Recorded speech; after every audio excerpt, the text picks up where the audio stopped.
This is not Australian black opal. I'm Justin and this is Black Opal Direct. My family have been teaching and exploring opal since 1961. Click the subscribe button and enjoy as we dive into the best gem in the world, black opal. G'day and welcome to Black Opal Direct. My name's Justin. Well, today we're talking about something quite serious.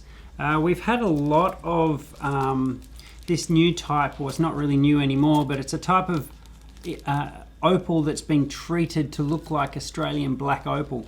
And in fact, it's Ethiopian opal, and it's a different type of opal to what you get in Australia. And this type of opal is treatable, so you can treat this stuff to make it look like black opal, and it originally looked like crystal opal. So it's a hydrophane type of opal, so that actually liquids and substances can be absorbed into the stone quite easily. And all of these opals in here were once crystal opals and white opals, and they were treated to look like black opals. So here's something for you to look at. I did a couple of time lapses about how quickly water can absorb into hydrophane type of opal. And it's very fast in some cases and takes a little bit longer on some other pieces. So check this out. You'll see the water actually, as I drop it onto the stone, you'll see it just absolutely just start going all clear from the outside and slowly making its way in. Now this doesn't take very long for some pieces. So you can imagine if you're wearing it on your body, it's absorbing all of the body oils and fats, and over time it will change color. Now if you're having a shower with it, it will also go clear. So be aware of that. If you're going to buy that type of opal, there's nothing wrong with it, but be aware of it, that could happen, or most probably will happen. Now some people also treat that type of opal so that it actually doesn't take on water, and there's no problem with that either, as long as it's stated that it's been treated. So very hard to tell, very hard to prove. Now also I was sent a beaded Ethiopian necklace the other day. Sent photos of it when it was brand new and 6 months later after the person had worn it.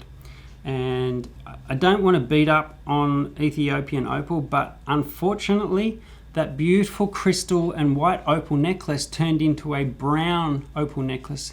And the reason it was is because the oils of the person's skin soaked into the opal, and now they're all brown opals. And unfortunately, there's nothing they can do about it.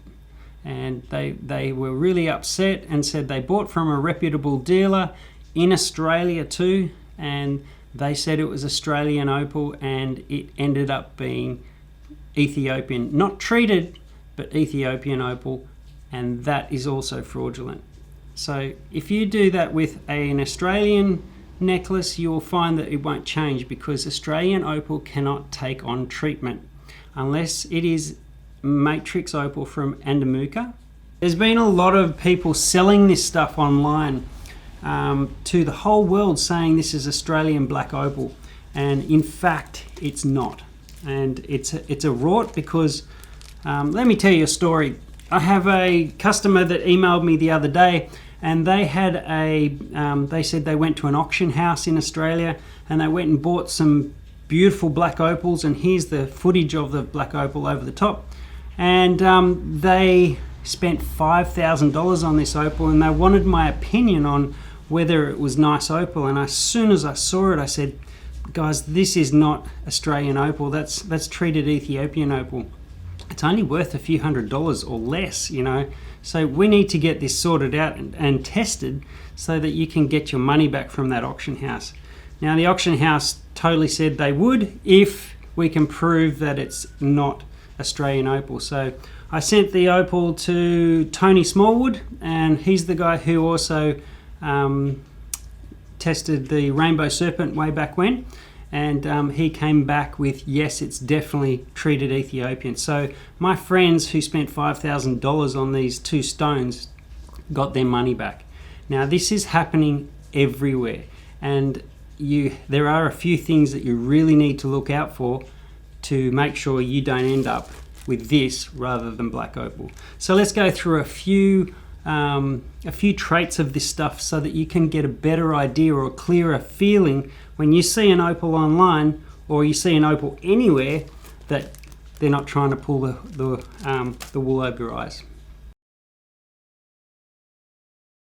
Alright, so there's a few traits about this type of opal that you really need to look out for. And with this stuff, you can see that the polish on them is not a high polish. You'll find that there's a lot of little ripples, and you will notice that if you look with a loupe very closely, it just doesn't take a great polish. So that's one thing that you can look for. Number two, most of these stones are double-sided, so they're polished or they have opal color on both sides. Now that can happen with normal and natural Australian black opal or crystal opal as well, but this is very, very easy to tell that it's not Australian. You will find that many of the pieces still also have a terrible polish on the back as well, and the way they cut is they have a very sharp edge from the dome to the back. So it's kind of a way that they cut as well that's also a giveaway.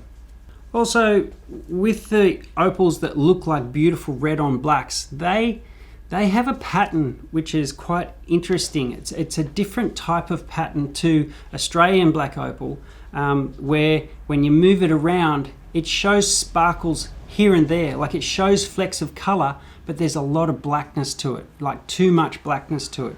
And if it is really, really dark, it's a red flag straight away. And every one of these pieces that I'm looking at here are around the N1, N2, so really, really dark pieces. And when you put them up against a really top gem black opal like this, there is no comparison, like none whatsoever, and you can really tell. Also, the greens in a treated Ethiopian opal, the greens are a really distinct type of green, and you'll be able to tell if you look at quite a few of them. Also, you can see in some of the stones that there is potch in the color, and a lot of Ethiopian opals have a potch called honeycomb, where the flakes of color come through the potch, and you can see it in one of these. There's a really good example of that honeycomb sort of potch, which is a really dead giveaway because nothing in Australia produces that honeycomb sort of a potch. Also, if you hold it up to the light, you will find that the thing is like a tinted piece of glass. You will be able to see through it most of the time, quite clearly. And yeah, so every single one of these stones, if I hold them up to the light, I can actually see through them. And it's not just one, it's all of them. So you do have to also hold them up to the light and check them out. We want to stomp this out because this is becoming terrible for you as a consumer, that you are buying this type of opal and you don't know. So I want to make something really clear here about the gemstones in question. I have nothing against any type of gemstone out there. There is some beautiful opals, diamonds, moissanites, whatever. There is a market for every type of gemstone. And that's not what I'm getting at in this video. What I'm getting at is the misrepresentation of a gemstone pretending to be another type. And that is fraudulent. It's like, pretty much like saying, I bought this watch because it's waterproof, but then when I went for a swim, the water got into it. So what can you do to avoid purchasing this type of opal? And there's really only, unless you know about the opal and you can tell yourself, there's only one thing you can do, and that is to buy from a reputable dealer that's been around for many years.